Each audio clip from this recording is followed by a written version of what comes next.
Section 2.4 Misrepresentations of Data. Lesson objective: describe what can make a graph misleading or deceptive. Let's start with a quote. Statistics, the only science that enables different experts using the same figures to draw different conclusions. Now this sort of sets the tone for this section. We're going to be looking at how graphs contain or display the same information, but the viewer may draw different conclusions.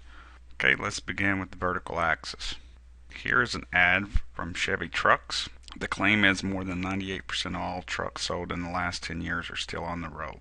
And we have a bar chart here. Here's Chevy, Ford, Toyota, and this is Nissan. And what we see from this graph is that Chevy appears to be the best.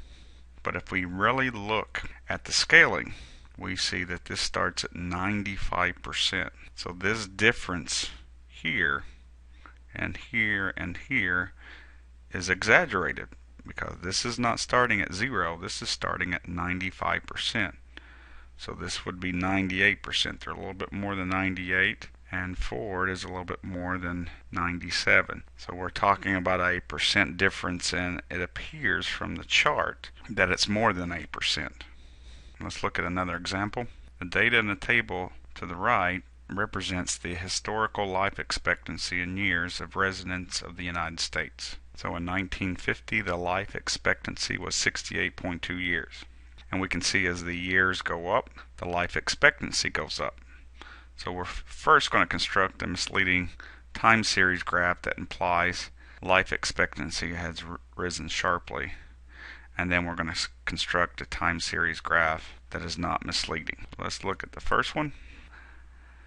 1950, it was 68.2, and we can see that it's increased every decade beyond that. And this graph just displayed the data from the table. However, again, we start at 68. We can see that when the vertical axis is started at 0, these differences really don't look as dramatic as before.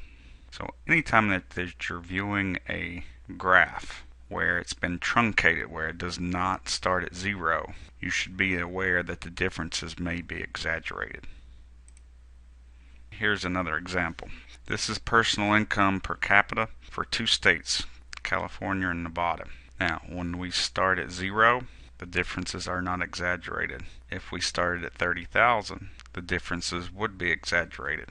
To correctly interpret a graph, you must analyze the numerical information in the graph, so you will not be misled by the shape of the graph. Let's look at some pictographs. Okay, in this bar chart we see the comparison of the United States to Japan in daily oil consumption. We see that the vertical axis is starting at 0, United States is 20, Japan is 5.4. So the United States is about a little bit less than 4 times the consumption of Japan. Now if we look at this three-dimensional graph, which is cylinder, probably to represent oil barrels, the height is correct, same as the bar chart, but the problem is now the United States is more than 4 times larger than Japan. The United States is actually about 16 times that of Japan. So if you were to take this little can, how many of these little cans would fit in this larger can? And it's a lot more than 4. If this height is 4 times larger, pictograph will also expand the horizontal scale 4 times larger. So it's actually 4 times 4, which is 16.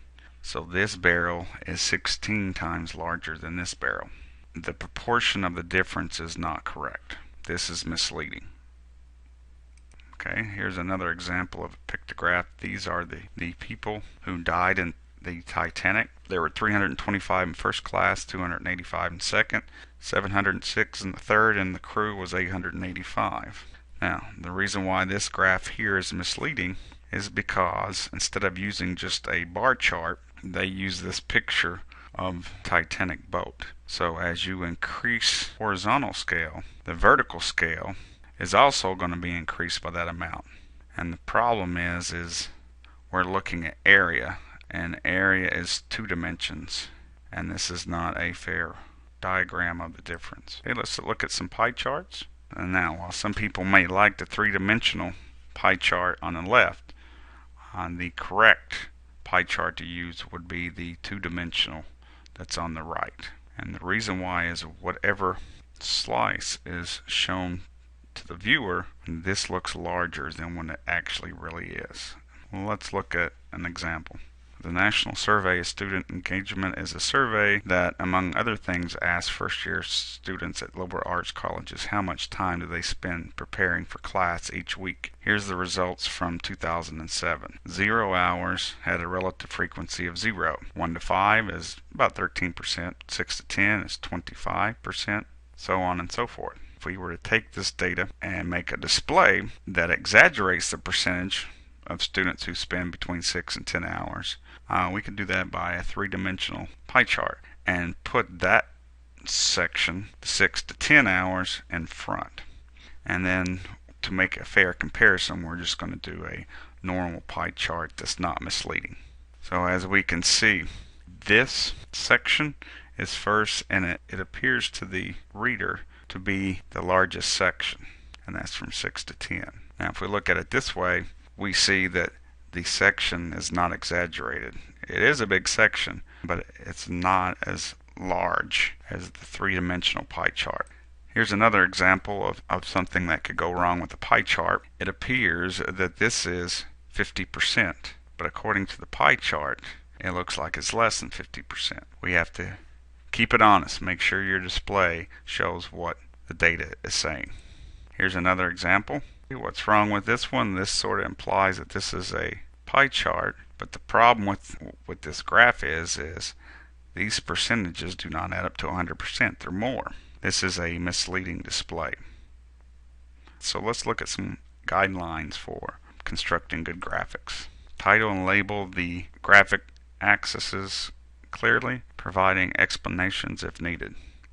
Include the units of measurement and a source whenever appropriate. Avoid distortion. Never lie about the data. Minimize the amount of white space in the graph. Use the available space to let the data stand out. If the scales are truncated, be sure to clearly indicate this to the reader. Avoid clutter, such as excessive grid lines and unnecessary backgrounds or pictures. Don't distract the reader. Avoid three dimensions. Three-dimensional charts may look nice, but they distract the reader and often lead to misrepresentations of the graphic. Do not use more than one design in the same graphic. Sometimes graphs use a different design in one portion of the graph to draw attention to that area. Don't force the reader to any specific part of the graph. Let the data speak for themselves. Avoid irrelative graphs that are devoid of data or scales. Here's the reading and suggested problems to try. Thanks for watching.